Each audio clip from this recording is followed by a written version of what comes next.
ഇന്ന് പട്ടാപ്പകൽ നടന്ന ഈ ദാരുണമായ കൊലപാതകം ഈ നാടിനെയാകെ നടുക്കിയിരിക്കുകയാണ്. പൊതുജനങ്ങളുടെ മുമ്പിൽ വെച്ചാണ് ഇത് നടന്നത്. ഈ കൊലപാതകവുമായി ബന്ധപ്പെട്ട് A1 സസ്പെക്ട് പ്രമുഖ വ്യവസായിയായ മാധവനെ പോലീസ് ഇപ്പോൾ അറസ്റ്റ് ചെയ്തിരിക്കുകയാണ്. സ്വന്തം മരുമകൻ ഒരു താഴ്ന്ന ജാതിക്കാരനായതാണ് ഇയാളെ ഈ കൊലപാതകം നടത്താൻ പ്രേരിപ്പിച്ചത്. ദുരഭിമാന കൊലകൾ വർദ്ധിച്ചു വരുന്നു. മാധവൻ വരുന്നു.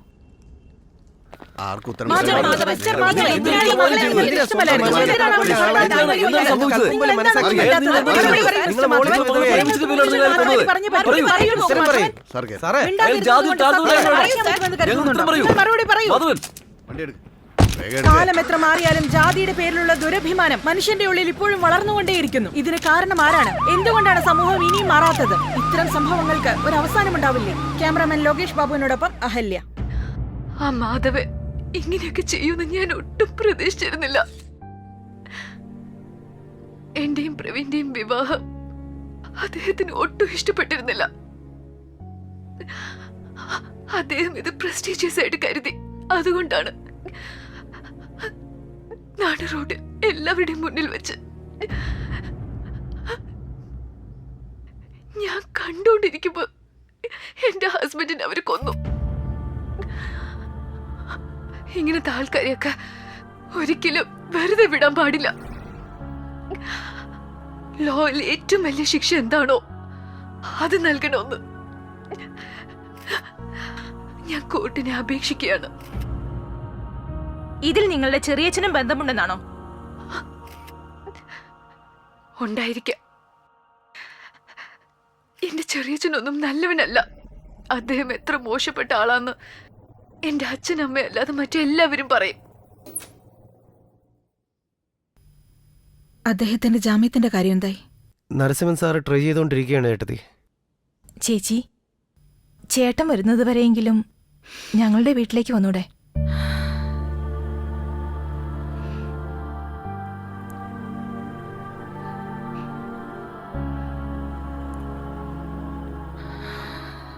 എന്റെ മകൾ കാരണം ഞാനിപ്പോൾ ജയിലിൽ ആഹാരമാണ് കഴിച്ചുകൊണ്ടിരിക്കുന്നത്. എന്റെ ഭാര്യ ആരുമില്ലാതെ ഒറ്റയ്ക്കായിപ്പോയി. ഇത്രയും പണം ഉണ്ടാക്കിയിട്ട് എന്താ പ്രയോജനം? ജീവിതത്തിൽ ഒരു സമാധാനവും ഇല്ല. ചേട്ടത്തി,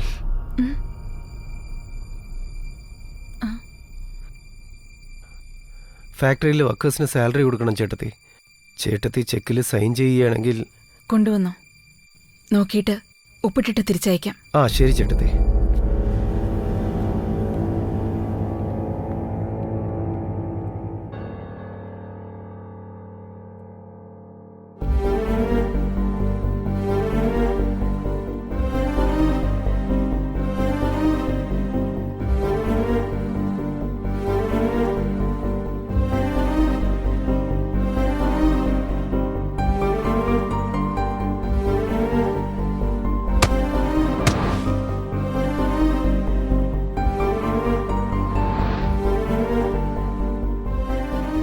ഞാൻ വളരെ കഷ്ടപ്പെട്ടാണ് ഈ നിലയിലെത്തിയത്. എന്റെ മകളെ ഞാൻ ഭ്രാന്ത് പിടിച്ച് സ്നേഹിച്ചതുകൊണ്ടാണ്. അവളുടെ പേര് ഹോസ്പിറ്റൽ തുടങ്ങി, ഹോട്ടൽസ് തുടങ്ങി, സ്കൂൾസ് തുടങ്ങി. എന്റെ ബിസിനസ് മൊത്തം എന്റെ മകളുടെ പേരിലാണ് തുടങ്ങിയത്. ഇതെല്ലാം ചെയ്തതിന് ശേഷം ഇപ്പൊ അവൾ മുഖാനാണ് റേപ്പിസ്റ്റിന്റെ നടുക്ക്, പിക് പോക്കറ്റേഴ്സിന്റെ നടുക്ക് സെൻട്രൽ ജയിലില് വൃത്തികെട്ട ജീവിതം ജീവിച്ചു കൊണ്ടിരിക്കുന്നത്. അദ്ദേഹത്തിന് അവിടെ എങ്ങനെയുണ്ട്? ജയിലിലിരുന്ന് എന്ത് ചെയ്യാനാ? നമ്രതയെക്കുറിച്ച് ആലോചിച്ച് സ്വപ്നം കണ്ടുകൊണ്ട് നമ്രത എപ്പോഴെങ്കിലും തിരിച്ച് വീട്ടിലേക്ക് വരുമെന്നുള്ള വിശ്വാസത്തിൽ ജയിലിൽ ജീവിച്ചുകൊണ്ടിരിക്കുക.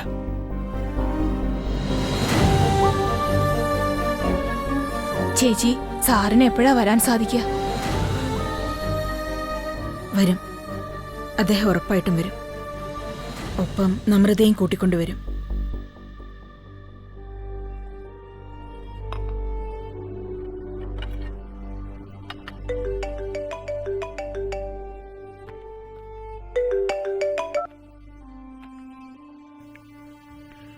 ഹലോ. അവസാനത്തെ കുറച്ച് മാസങ്ങൾക്ക് ശേഷം എൻ്റെ ലോയർ വഴിയെ എൻ്റെ അടുത്തുള്ള കുറച്ച് പണം വച്ച് അവസാനം എങ്ങനെയോ എനിക്ക് ബെയിൽ കിട്ടി.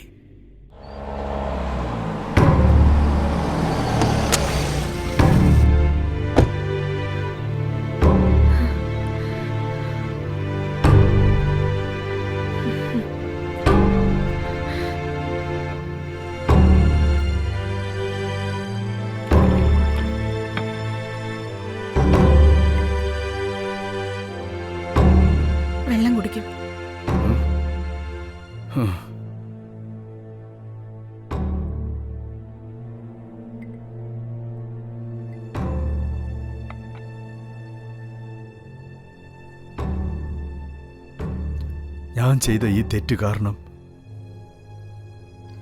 ഈ നാട്ടുകാരുടെ മുമ്പേ നിങ്ങൾ എത്ര കഷ്ടപ്പെട്ടിട്ടുണ്ടാവുമെന്ന് എനിക്കറിയാം.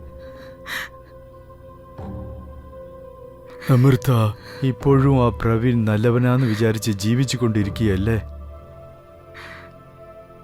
എന്റെ മകളുടെ ഭാവി നന്നായിരിക്കാൻ വേണ്ടിയാണ് ഞാൻ അവനെ കൊല്ലേണ്ടതായത്.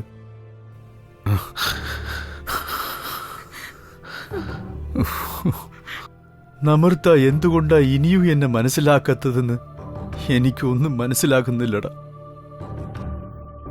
നരസിംഹ, നീ എന്റെ കഷ്ടത്തിലും ദുഃഖത്തിലും എന്റെ കൂടെ തന്നെ ഉണ്ടായിരുന്നു. എനിക്ക് നമൃത അടുത്ത് സംസാരിക്കണോടാ. എന്റെ ചെറുമോനെ കാണണം, മിണ്ടണം എന്നുണ്ടടാ. അതൊന്ന് ഏർപ്പാട് ചെയ്യോടാ. ഈ ഇഷ്യൂ വളരെ സീരിയസ് ആയി മാധവ. നമ്രതയുടെ മനസ്സിൽ നിനക്ക് അച്ഛന്റെ സ്ഥാനമില്ല. അവളുടെ ഭർത്താവിനെ കൺമുമ്പിൽ വെച്ച് തന്നെ.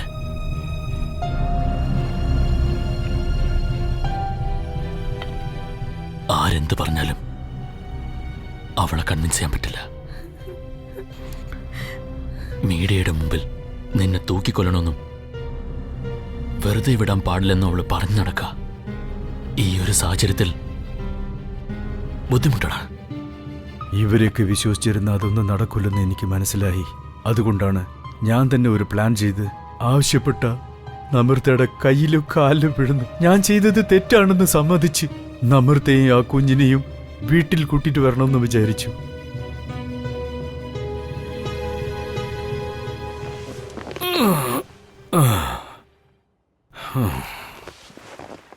മാധവ, ചേട്ടത് എവിടെ പോവാ? ഇങ്ങോട്ട് എങ്ങോട്ടേക്കാടാ? ഒന്നുമില്ലടാ. നമൃതയെ എന്റെ ചെറുമോനെയും എങ്ങനെയെങ്കിലും അയ്യോ, ഞാൻ വീട്ടിലേക്ക് വിളിച്ചോണ്ട് വരാം. ചേട്ടാ ഇപ്പൊ വേണ്ട ചേട്ടാ. ഡാ, ഞാൻ ഒന്ന് പോയി നോക്കിട്ട് മാധവ. വരാം. ഇത്രയും പറഞ്ഞിട്ട് നിനക്ക് മനസ്സിലാവുന്നില്ലേ? നിങ്ങൾ എന്തിനാ ഇതൊക്കെ ചെയ്യുന്നെന്ന് എനിക്ക് ഒരു പിടിയും കിട്ടുന്നില്ല. ഒന്നും ആവില്ലടാ, ഞാൻ പറയല്ലേ. വിശ്വസിക്കുക, അവരെ ഞാൻ എങ്ങനെയെങ്കിലും വീട്ടിൽ കൂട്ടിട്ട് വരാം. വിശ്വാസം വീടെടാ. ഇല്ലാത്ത ഇപ്പൊ വേണ്ട. 2 ദിവസം കഴിഞ്ഞ് ഞാനും വരാം. ഞാൻ പറയുന്നത് കേൾക്കാം. ആ, ഇവിടെ പോവാടോ, വന്നിരിക്കെ. പോവാ. ഇപ്പൊ ഞാൻ